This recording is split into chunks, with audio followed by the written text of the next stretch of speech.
All right, so hey y'all, it's your favorite homegirl, Amber, and I'm here because I've been like on a super crazy hiatus, so I have not like recorded in an actual studio. So shout out to Wash College and their epic studio. Love it here. Some great guys behind the scenes too, so clap it up for them. And I would love to, tell y'all all about all of the woes of like this crazy summer, but no, I just been working too hard, y'all. So I'm back focused. I'm back with the game, Family Ties, that I made with you and your kids and mine in mind. So we'll talk about that in a few, though. So first things first, one, I've been balancing and aligning my chakras, balancing my finances, budgeting, very strict budgeting. I have not been out, y'all, in so long. And y'all know that is very life-changing for me. So I'm very much focused on family, building and aligning. Me and my kids deserve a good school year because y'all know last year we was fighting for our life in 2 schools of choice, may I add. Very shady, but yeah, I think that we are just in a better place. I'm very optimistic that this is going to be a great school year for me and both of my sons. Again, they will be going to separate schools because I could not imagine both of my sons in the same school, how much my phone would ring and work I would not be able to do. So, yeah, we're never going to do that probably until high school when they actually realize they're brothers and they love each other. And they're only like 2 years apart, so they should be besties. But, yeah, they have their like super weird competition rivalry going. We'll talk about that later. But one thing that I do want to focus on during this episode is how I balance like all of the chaos and confusion of all of the business ups and downs and how I like maintain my sanity. Created this game, Family Ties, that is 2 years in the making. Let's clap for that because y'all know me. I'm not dedicated to no mission for longer than 6 to 8 months.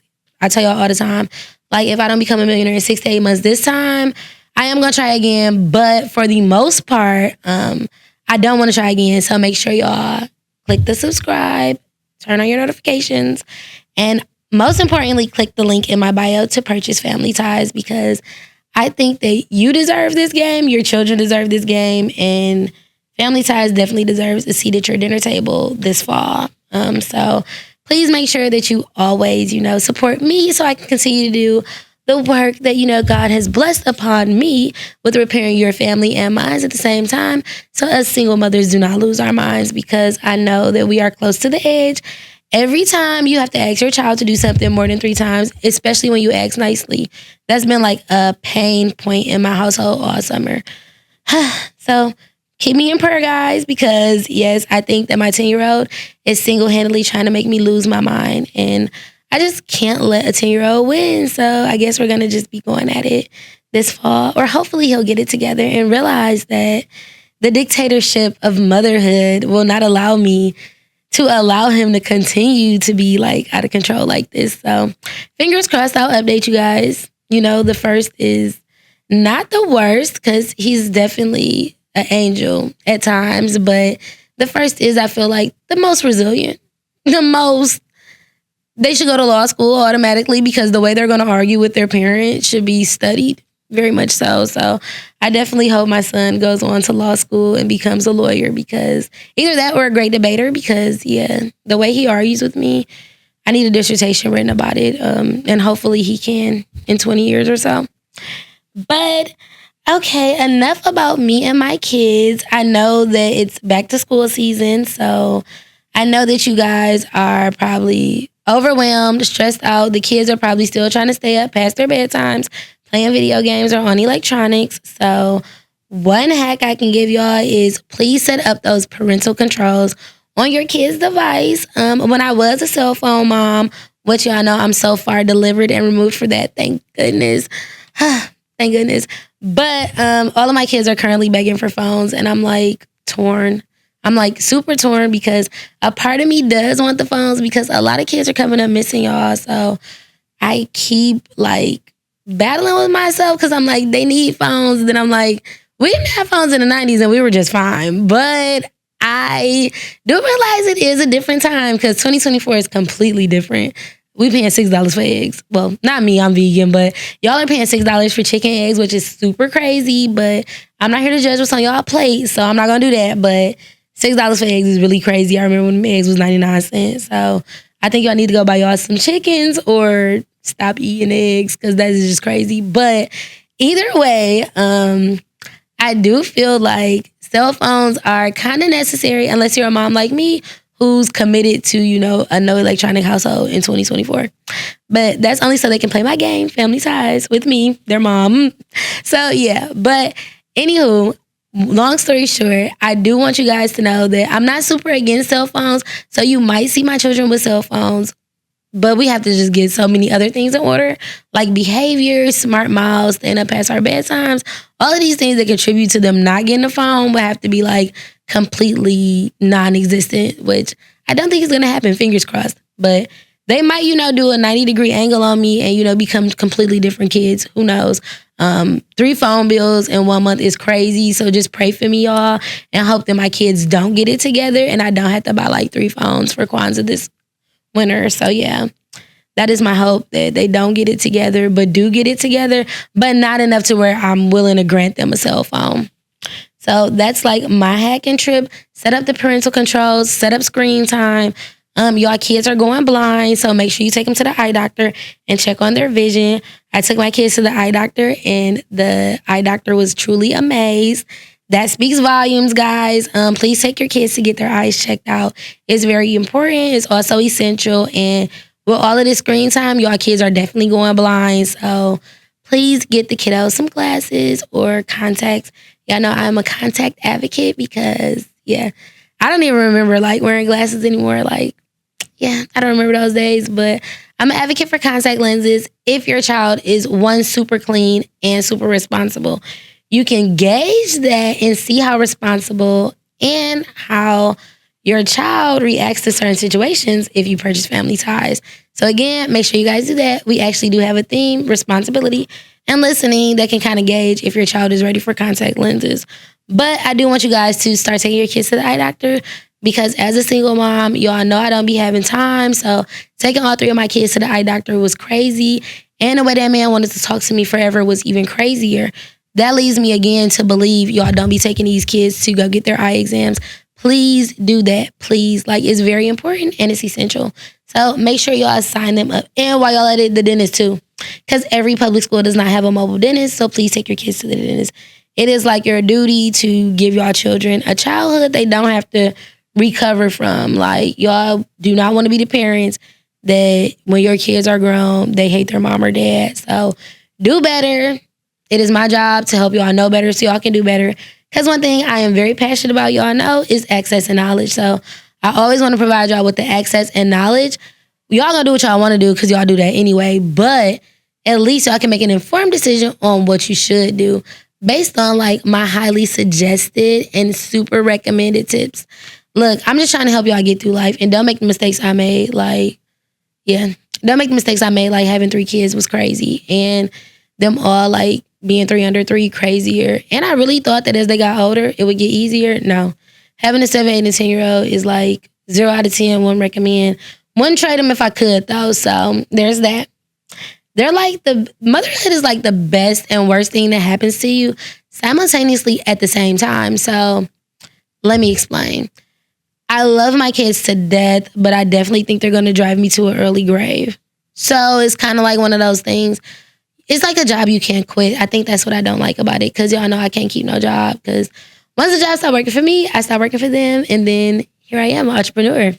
But I've been actually committed to Homegirl Headquarters for 3 years. So clap it up for me. I'm super excited about that. I've been a full-time entrepreneur for it'll be 2 years in October. And that'll also be my 1-year anniversary for being a vegan. My kids did not make it to the 1-year mark with me because they decided they wanted to continue to eat their animals. But I am not mad at that. I'm just at a point in my life where if it make you happy to eat a chicken wing, son, just do it because you're going to do it behind my back. I'd rather you just tell me, hey, mom, I don't want to be vegan. My oldest child never really was vegan, but, that's another story for another day. But my children are currently non-vegan, but they're heavy allies in the vegan movement because I'm not buying no meat or dairy. So when you at home, you're going to eat what you eat, get what you get, don't have a fit. So that is my favorite motto as a mom. Y'all can steal that. Go ahead.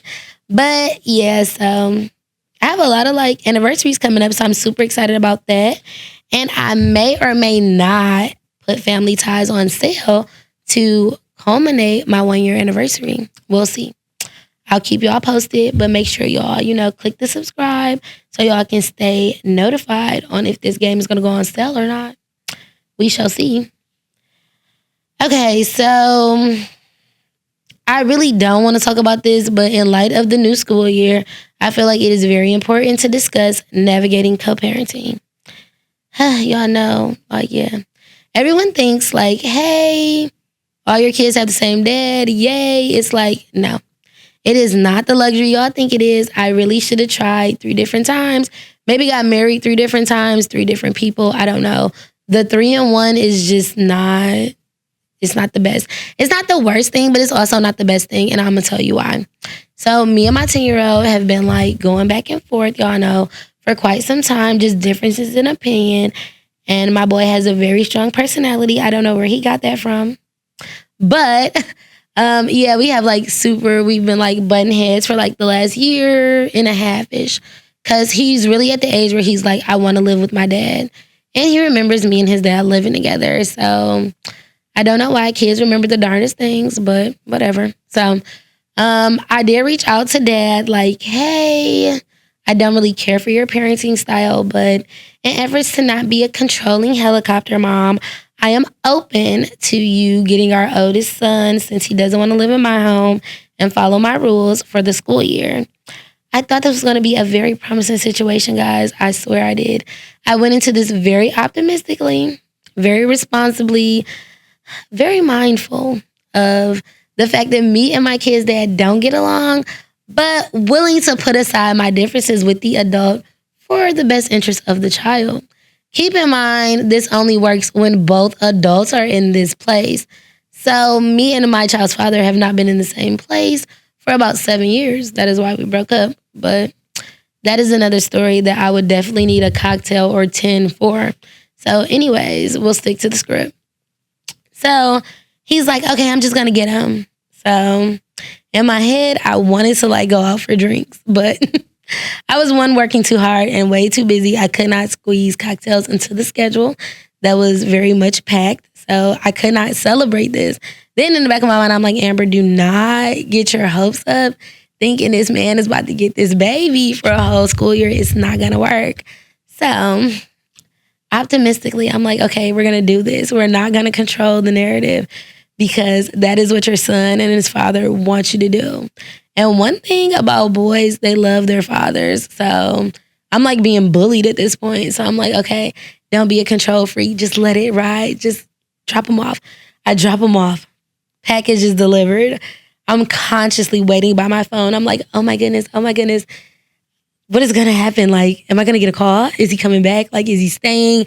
Am I really going to, live life without my oldest son? We shall see. But long story short, the communication sucked. He was trying to argue every time I was calling to check in on my baby, because at the end of the day, no matter where you're at, you're still my baby boy. So we can have our differences in opinion. You can, hate my guts and not want to live with me, but I'm still going to check in on you because you're one of the only people that know me from the inside out. Love you for life, my boy. But yeah, so I was calling, checking in, and the baby daddy, because that's what he be acting like. He acts like a baby daddy for sure. But yeah, so he was just like, oh, you can't talk to him. He good. And I'm just like, is he good, or does he miss his mom, his sister and brother? We are all he knows. He is a little angry bird, but he still loves his family. So I'm like, we still need to talk to him. And my daughter was missing her brother. My son and daughter do not know life without their older brother. And while he gets on my nerves, they love him to death. So we had some separation anxiety going on. So I'm like, can I pick him up? We're going to go to the park, or we were going to go to an event that we were doing content for. And he's like, no, he's not doing content anymore. And I'm just like, you cannot wait. You cannot wait to get this baby and try to use him as a pawn. Why are you acting like a baby daddy? That is so ghetto. But yeah, so he ended up coming back home. He's actually not doing 5th grade with his dad, which sucks. But hopefully, I am optimistic. So please, keep me in my little ghetto baby daddy situation in your prayers, because I do hope that eventually me and my kids that can move to a place where he gets both of his sons because I'm just a girl. I do not want to be like a single boy mom that's trying to keep like her sons from their dad. I believe that is the best place for them.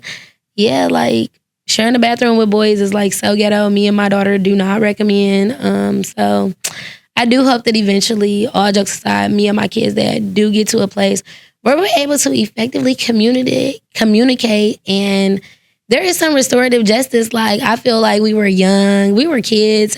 Well, we were not kids. I'm not gonna lie. I wasn't a teenage mom, but we were young. Like I was 21 when I had Ashton. Like we were in college. We thought life looked completely different from what it looks like now, and I just think we both need to hold like some grace and some space for that. And I do hope that one day we can come to the table and, I can pack my boys up and ship them to their daddy's house because that is like my biggest mom goal. It is on my vision board every year. So maybe, if I got some prayer warriors out there, y'all can pray that me and my baby daddy get this situation together because I do truly believe that even when homes are broken, they don't have to be broken.